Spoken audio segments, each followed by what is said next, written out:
আমি ফিরবো তেরঙ্গা ওড়াতে ওড়াতে, না হয় তেরঙ্গায় মোড়া হয়ে। ক্যাপ্টেন বিক্রম বাত্রা এরকমই বলেছিলেন। নমস্কার, আমি শম্পা। আমি আপনাদের সামনে অজানা কিছু তথ্য নিয়ে হাজির হয়েছি। ক্যাপ্টেন বিক্রম বাত্রা 9 সেপ্টেম্বর 1974 সালে পালমপুর, হিমাচল প্রদেশে জন্মগ্রহণ করেন। বিক্রম বাত্রা ছিলেন ভারতীয় সেনাবাহিনীর এক সাহসী অফিসার। তিনি জম্মু ও কাশ্মীর রাইফেলস রেজিমেন্টের ক্যাপ্টেন ছিলেন। তাকে বিশেষভাবে মনে রাখা হয় কার্গিল যুদ্ধে বীরত্বের জন্য। কার্গিল যুদ্ধের সময় পাকিস্তানি সেনারা ভারতের নিয়ন্ত্রণ রেখা পেরিয়ে ভারতীয় ভূখণ্ডে ঢুকে পড়ে। বিক্রম বাত্রা নিজের ব্যাটালিয়নের সঙ্গে পয়েন্ট 5140 দখলের অভিযানে অংশ নেন। কঠিন পর্বতশৃঙ্গে শত্রুদের আক্রমণ করে বিজয় লাভ করেন। সেই অভিযানে তার বিখ্যাত কোড শব্দ ছিল ইয়ে দিল মাঙ্গে মোর।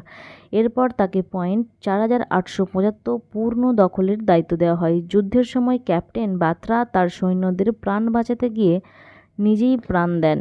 7ই জুলাই 1999 সালের কার্গিল যুদ্ধে মাত্র 24 বছর বয়সে দেশের জন্য শহীদ হন তিনি।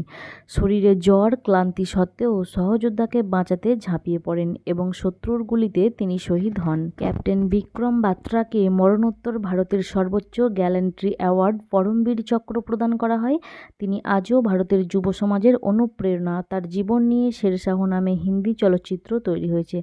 সেখানে সিদ্ধার্থ মালহোত্রা তার চরিত্রে অভিনয় করেছেন। এরকম নিত্য নতুন তথ্য জানতে চ্যানেলটি সাবস্ক্রাইব করতে পারেন। ভালো লাগলে একটা লাইক করে দেবেন।